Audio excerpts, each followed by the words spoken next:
Selamat malam Pak Aryas dan teman-teman semua. Pada malam yang berbahagia ini, izinkan kami dari kelompok 2 menjelaskan kepada Pak Aryas dan teman-teman semua mengenai PSAK 56. Adapun PSAK 56 ini menjelaskan mengenai laba per saham ataupun earnings per share. Nah, sebelum kita masuk ke pembahasan, ada baiknya kita kenalan dulu. Kelompok 2 itu berisikan saya, Juan Felix.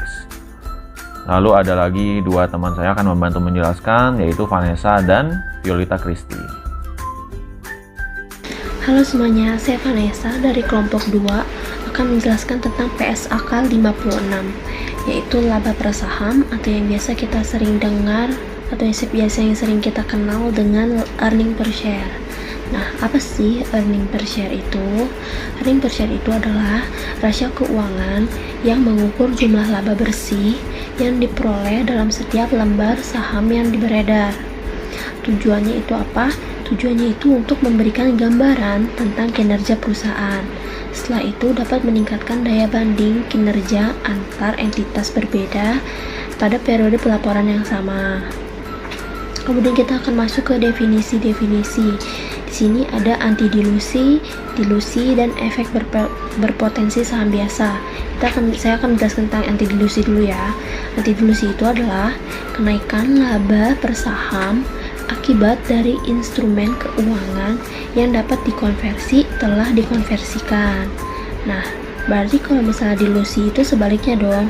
Nah, dilusi itu penurunan laba per saham akibat dari instrumen keuangan yang dapat dikonversi telah dikonversikan. Kemudian ada efek berpotensi saham biasa, yaitu di situ instrumen keuangan yang memungkinkan pemegangnya memperoleh saham biasa. Terus ada ruang lingkup.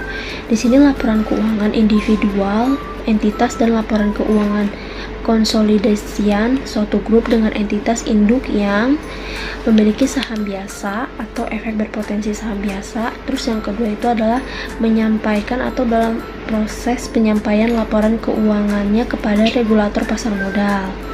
Nah, di sini laba per saham rumusnya itu adalah laba bersih residual dibagi jumlah rata-rata tertimbang saham biasa yang beredar. Nah, laba bersih residual itu rumusnya gimana sih?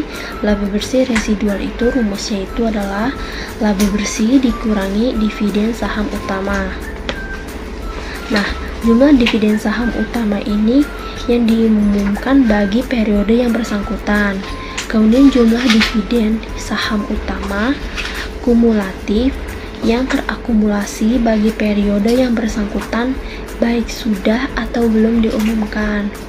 Terus yang terakhir itu adalah jumlah dividen saham utama kumulatif periode bersangkutan tidak mencakup dividen saham utama kumulatif periode lalu meskipun dividen tersebut diumumkan atau dibayarkan pada periode sekarang. Nah, sekian dari saya. Oke teman-teman, sekarang kita masuk ke bagian jumlah rata-rata tertimbang saham biasa. Nah teman-teman, ada beberapa nih terms di mana saham biasa dianggap sebagai saham beredar, yaitu antara lain yang pertama, diterbitkan melalui penjualan kas. Nah, ini di perlindungan ini dimulainya saat kas sudah diterima. Terus yang kedua, diterbitkan atas reinvestasi sukarela dari dividen saham biasa atau saham utama. Nah, kalau ini diperhitungkan sejak tanggal pembayaran dividen. Yang ketiga, diterbitkan sebagai hasil dari konversi instrumen utang. Diperhitungkan sejak tanggal utang tidak lagi berbunga. Jadi pas utangnya nggak berbunga baru dihitung. Terus yang keempat, ada diterbitkan sebagai pengganti bunga atau pokok bagi instrumen keuangan lain. Diperhitungkan sama seperti yang ketiga, diperhitungkan sejak tanggal utang tidak lagi berbunga. Terus selanjutnya ada yang kelima, yaitu diterbitkan dalam rangka penyelesaian utang perusahaan. Diterbitkan sejak tanggal penyelesaian tersebut. Jadi pas penyelesaiannya udah selesai, utangnya baru dihitung. Terus yang keenam, diterbitkan sebagai pembayaran atas perolehan aset bukan kas. Diperhitungkan sejak tanggal perolehan tersebut diakui. Jadi perolehan aset tapi nggak sebagai kas ya, tapi sebagai bagian lain. Terus yang terakhir, diterbitkan sebagai pembayaran atas jasa kepada perusahaan, di mana diperhitungkan sejak jasa yang bersangkutan diterima perusahaan. Jadi kalau jasanya udah dilakukan baru dihitung. Nah teman-teman, di slide selanjutnya ada peningkatan laba yang dapat diatribusikan kepada pemegang saham biasa atas pengkonversian efek berpotensi saham biasa. Di sini ada tabelnya nih teman-teman, di mana ada dikasih lihat opsinya, terus saham preferen yang dapat dikonversi, terus obligasi konversi dengan bunga 5%, perbedaannya di mana aja. Nah di sini kelihatan kalau yang incrementalnya itu lebih besar yang saham preference yang dapat dikonversi gitu. Nah selanjutnya, kalau yang slide selanjutnya itu perhitungan laba per saham dilusian. Jadi dibandingin lagi nih obligasi yang dapat dikonversikan dengan bunga 5% sama saham preference yang dapat dikonversikan.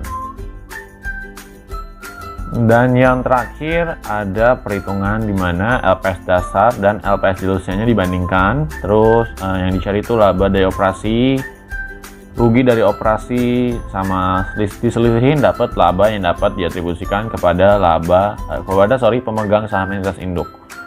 Nah di sini kelihatan nih kalau misalnya LPS dilusian lebih kecil dari LPS dasar. Halo, perkenalkan nama saya Felita Kristi, NIM 2019-532. Sekarang saya akan melanjutkan presentasi dari Juan Felix dan Vanessa terkait PSAK 56. Nah, teman-teman di sini pasti sudah paham ya definisi dan bagaimana perhitungan dari earnings per share atau laba per saham baik itu dasar maupun dilusian. Selanjutnya, ini saya akan lebih menekankan kepada cara penyajian, pengungkapan, dan penyajian kembali di laporan keuangan. Nah, pertama adalah penyajian.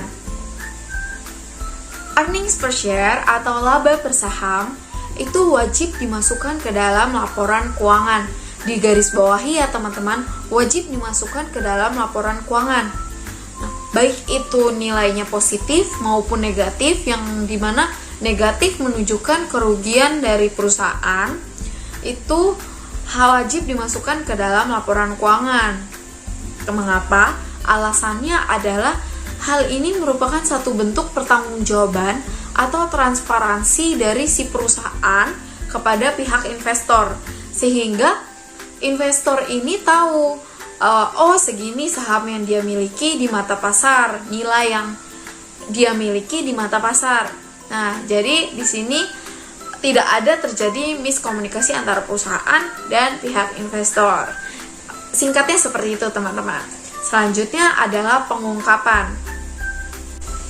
Dalam hal pengungkapan, perusahaan harus memperhatikan dua hal penting ini, teman-teman.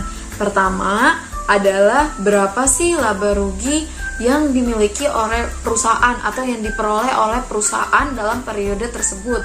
Dan yang kedua, itu adalah berapa jumlah rata-rata tertimbang saham beredar yang dimiliki oleh perusahaan, atau kita biasa menyebutnya weighted average number of outstanding share atau WANOS.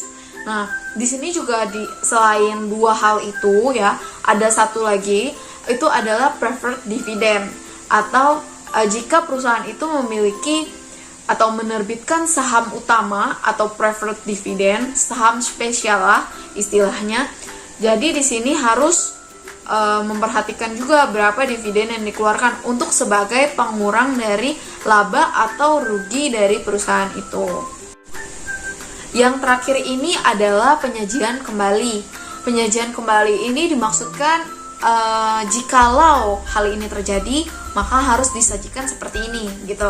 Nah, ada 3 hal nih teman-teman. Yang pertama, jika si saham ini berpotensi naik, maksudnya adalah ketika terjadi pembagian dividen, share split, atau pemecahan saham dan lain sebagainya, itu maka penyajian di dalam laporan keuangan laba per saham itu sendiri harus secara retrospektif. Retrospektif maksudnya adalah melihat ke peristiwa lalu ya teman-teman.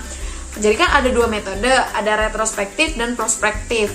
Nah, retrospektif itu maksudnya adalah melihat peristiwa yang lampau. Jadi kita melihat kembali nih, kita melakukan restatement atau penyajian ulang gitu istilahnya. Sedangkan kalau prospektif itu adalah masa sekarang. Nah, yang kita pakai itu retrospektif ya teman-teman. Kalau misalkan terjadi pembagian dividen, share split, dan lain sebagainya, harus dilakukan restatement.